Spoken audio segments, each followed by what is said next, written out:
When you're making a game like Call of Duty Black Ops 2, you're trying to pull together the greatest talents you can in the world.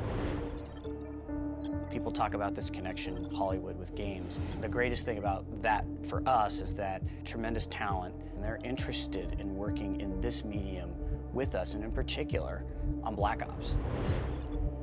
Having the opportunity to work with a Hollywood writer who's worked on movies like The Dark Knight, created the most compelling villains in cinema history, to me, that's amazing. We were approaching it in some ways as a big event movie. Even though it's a first-person shooter, it's got to be sophisticated, it's got to be funny, it's got to be challenging, it's got to have twists and turns. In the case of Black Ops, I would argue that the story is better than most movies that are being made. I'm watching the Oscars last year, and I see Trent Reznor win the Academy Award. A year later, I see him walking around Treyarch, and I think to myself, am I dreaming?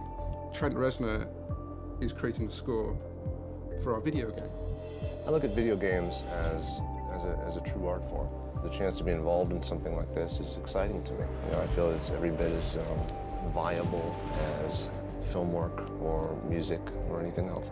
When you start the game, you're going to hear Trent Reznor's music. It'll automatically immerse you in our world.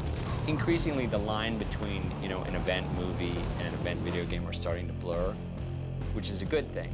I've started to see blockbuster movies rip off sequences from video games as opposed to the other way around. The games have gotten more intense and more realistic and more engrossing and deeper. Video game culture has expanded into the largest form of entertainment. People love to be told stories, but I think what's so unique about our medium is we get the opportunity to experience and live in the world where the stories are being told.